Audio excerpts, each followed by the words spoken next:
People move to Weston, Massachusetts for the great schools, the small town feeling, and the close proximity to Boston. You know what else they get? The highest property taxes in the whole state.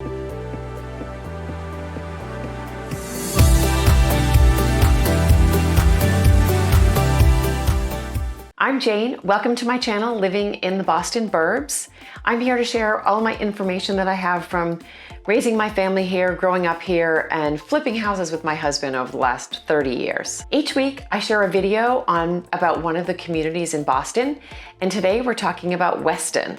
So if you're considering a move to the Boston area, make sure you subscribe as I'm putting out a new video each week about a different town. And please comment if you have any questions or if you have a particular town you'd like to know more about. So why do people move here? The number one reason is for the great public school system. Weston has about 12,000 residents, and there are 2 elementary schools, 1 middle school, and 1 high school.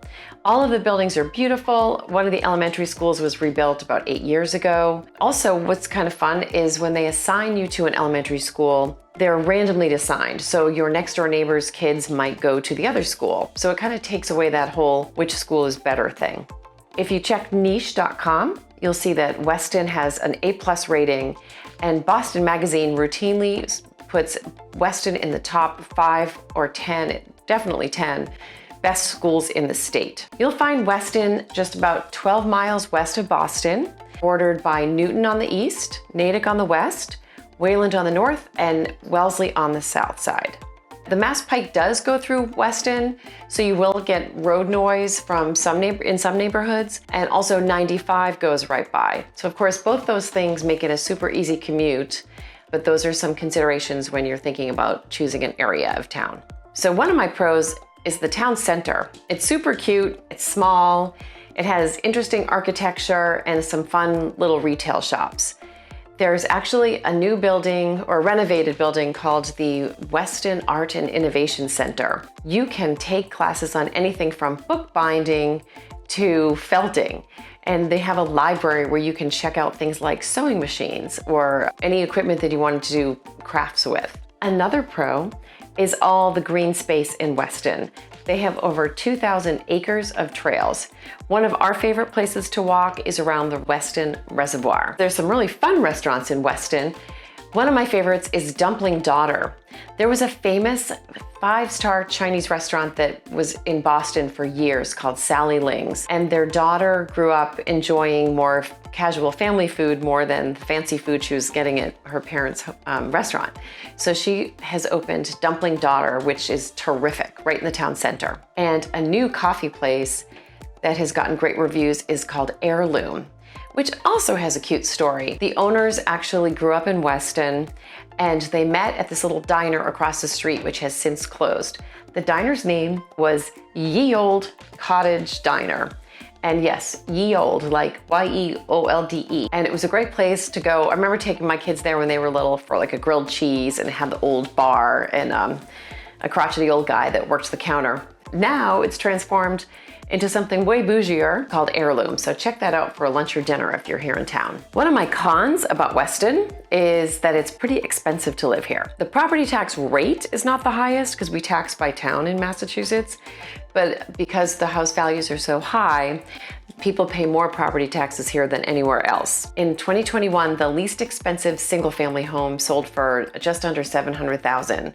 And for that, you did get a 3-bedroom, 2.5-bath house, but you also got a view of Route 95, so probably some road noise there. And the most expensive home that sold in 2021 was at over $10 million, which is a pretty fab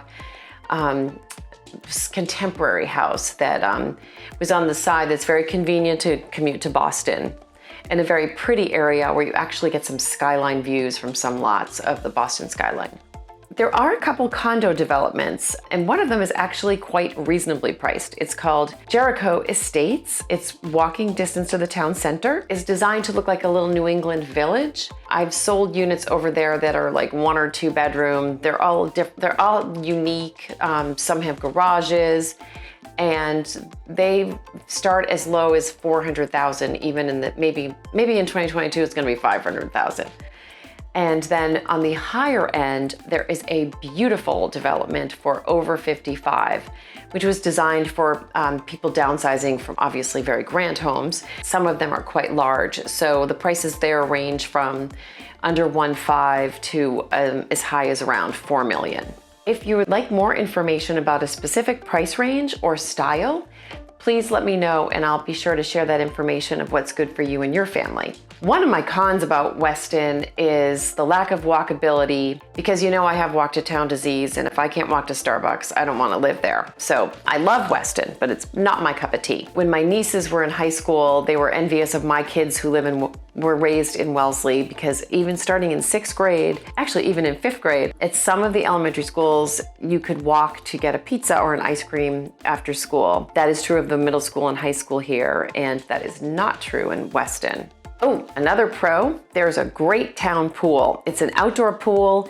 It's big. It's obviously very reasonably priced to join in the summer. The moms in Wellesley got together and we had to get in a lottery to sign up for the pool to get a membership for the summer after the Weston people had decided if they were in or out, if there were leftover memberships. And so we really liked it because it was big, there was a lot of shallow water, and there was a lot of shade.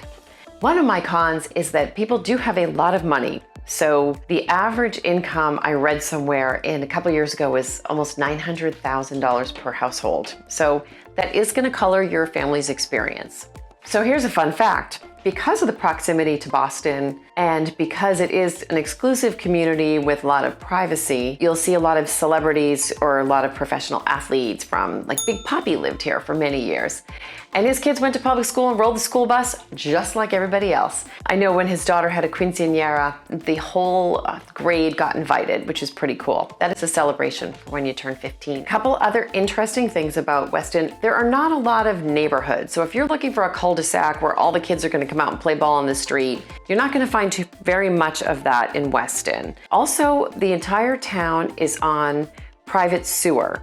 That's not a con, it's just something to know. When you buy a house in Massachusetts, the seller is responsible for making sure that their septic system gets inspected, and they provide a certificate which is called a Title V. So the buyer knows how old the system is and what work has been done to it, and it's just something to think about.